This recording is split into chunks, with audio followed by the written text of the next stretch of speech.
My name is Michael Briggs, and this is my attempt at cataloguing the flora and fauna of this terrible place.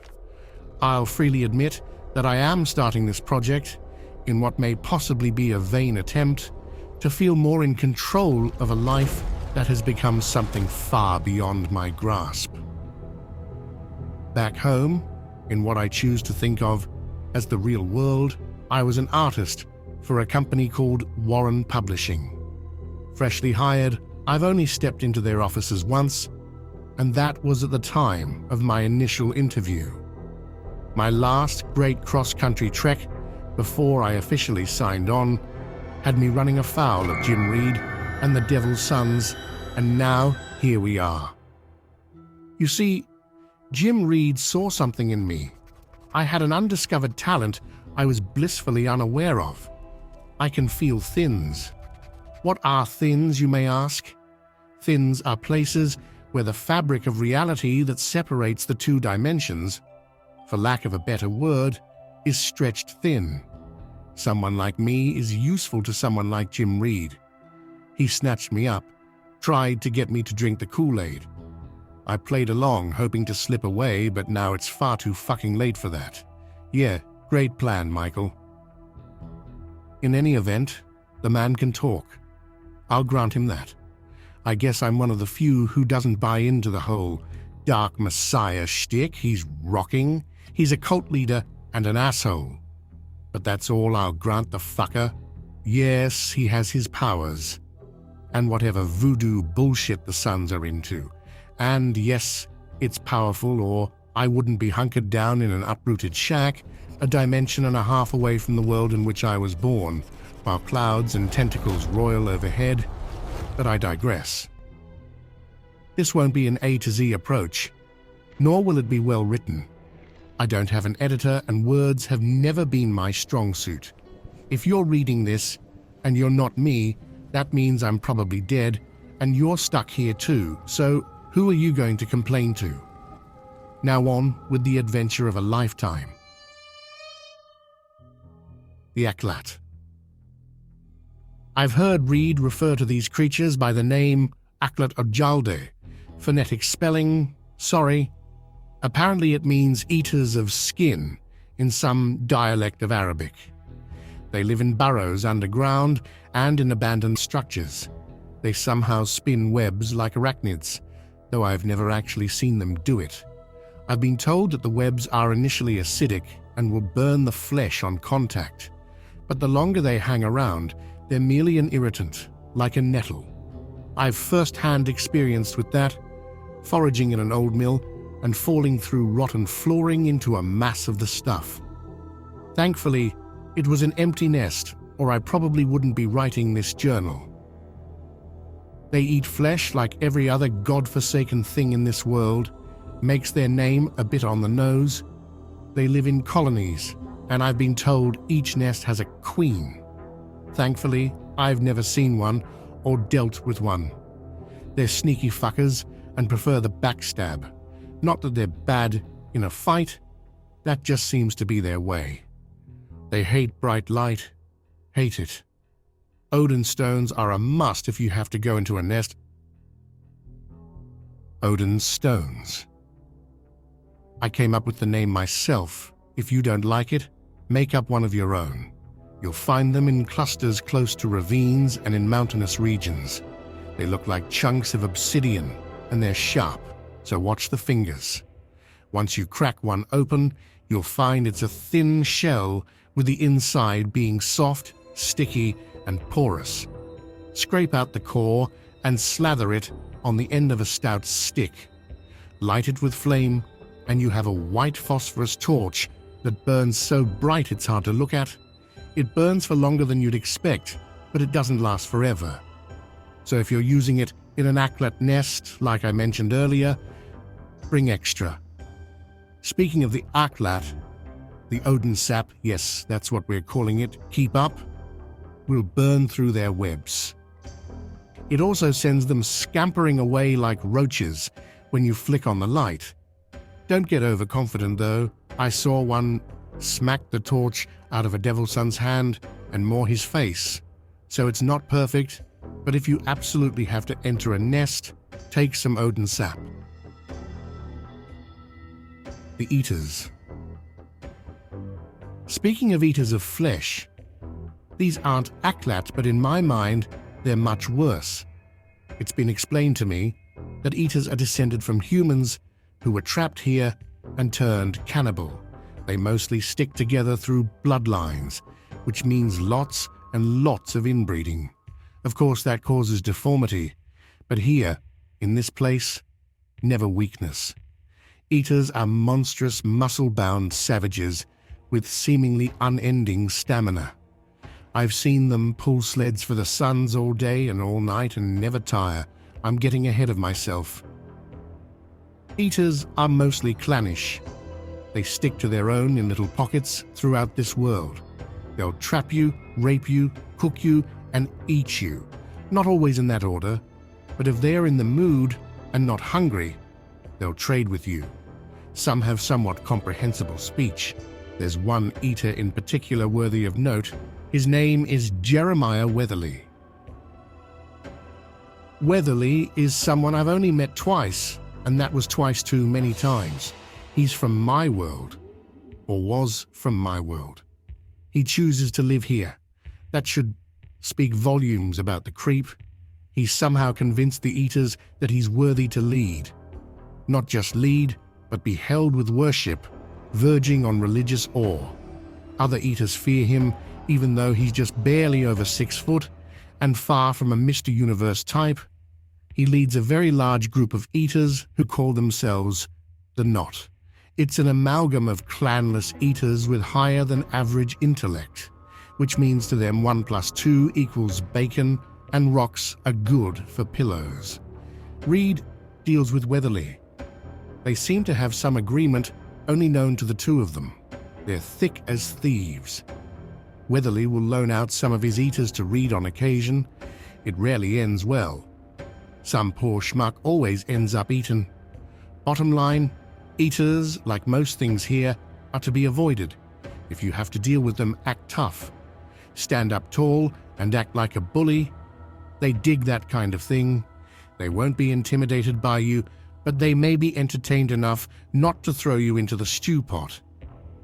Side note: eaters refer to their females as Claras. At least, I think that's what they're saying. Claras are like walking, grunting, fertility goddesses to the male eaters. They don't run things, but eaters do step lightly around them. Also seems to be far less females than males. Don't know if that's somehow important. I suppose my lack of being a true anthropologist is showing. The blood apes. Full disclosure, I don't call them blood apes. I don't have a wise-ass name for these things because, to be honest, they scare the crap out of me. For the purpose of this journal, I decided I needed something more creative than the apes. But yes, they freak me the fuck out. I suppose it's because I can somehow relate with them due to their resemblance to apes from my world. I don't know. Phobia from childhood? Bad day at the zoo maybe, doesn't matter. The apes suck. Excuse me, the blood apes suck. Like the aklat, the blood apes are definitely social monsters. They exist in enormous groups, though you rarely see them all gathered together at once. Mostly you'll see their hunting parties, groups ranging from 5 to a dozen. They stick to the cities that aren't inhabited by the dead. I'll get to that next. Blood apes have sack-like flesh at the base of their neck that expands like the throat of a bullfrog. They choke out a spine-numbing sound, not unlike howler monkeys back home, but much, much louder and much, much more terrifying. Careful, Michael, your phobia is showing. They stick to the high ground, herding their prey until they either surround them or run them to a dead end. They own their territory and seem to know the streets as well as any cabbie in New York City. So I mention the throat sack, should also mention their faces are bloody red. That's how Mr. Creative Me came up with the name on the fly. They look like they dipped their faces in gore. I used to think that's exactly what they did, until I notice some have hints of blue, like a baboon. I've seen them standing like men, though they run on all fours like the apes back home.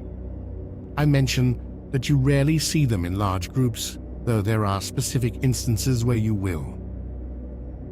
In this world, you can't talk about the blood apes and not mention Yahweh. The dead can wait. I need to tell of Yahweh first. To start, I don't know what Yahweh is. I know its name because the blood apes chant it when he's around. If you ever hear that chant, go to ground. Don't care if you have to spend the night in an abandoned aklat nest, you should do so. From what I can tell, Yahweh is their god. He looks like a human, though 30 feet tall and fleshless. The blood apes gather sacrifices, and Yahweh tears their skin off in one yank, tossing the screaming victims to the side like garbage. He uses the human pelts to lengthen his ever-growing cloak. Then there's the tree. Reed calls it Nevolka. He says the ka, part like a cough, says it's the oldest tree in this world. There's a throne carved into the tree. That's Yahweh's throne. The tree moves too. I don't understand any of it. One day, it'll be in a city from sunrise to sunrise, then it fades away to appear elsewhere. So if you see the branches of Nevolka creating a canopy above a city, and you literally value your hide, forage elsewhere, because Yahweh is in town making his cloak. So on to the dead. Hordes of what were once living humans roam many of the cities in this world. Streets choked with what appear to be walking corpses. Reed calls them ghouls. Others have called them zombies. I just think of them as the dead. They're mostly slow-moving, though they can overwhelm if you're not careful. I've also encountered a few who stumble towards you, only to burst into a moment of startling speed. A time or two that was almost the end of me. I've had more experience with the dead than anything else, as I prefer to forage in cities where they reside. Obvious answer, no blood apes. I stick to the rooftops, and I'm usually okay, though I've had close calls. Spent the night on a power pole because I got overwhelmed. They'll bite you and eat you, rip you limb from limb.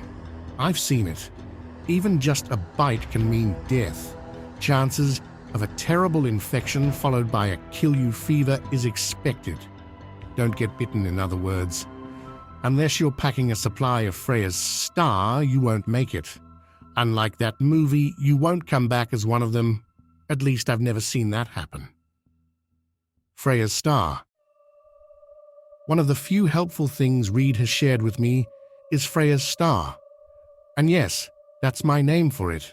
Notice a trend? Eventually, I'll find something to name after Thor and Loki. This flower is amazing. If you're lucky enough to come upon one, take it. Its healing properties are spooky. As a salve or a tea, it heals like nothing I've seen. I watched a devil's son asshole by the name of Calico recover from being boxed around by a runt just from a salve made from Freya's Star and lots of tea from it as well. Gods, runts have to talk about runts. Runts are quite literally the giants or trolls of this world, and it's pronounced runt, not runt. This name I saw written down and was scolded for mispronunciation. So what are they? Behemoths.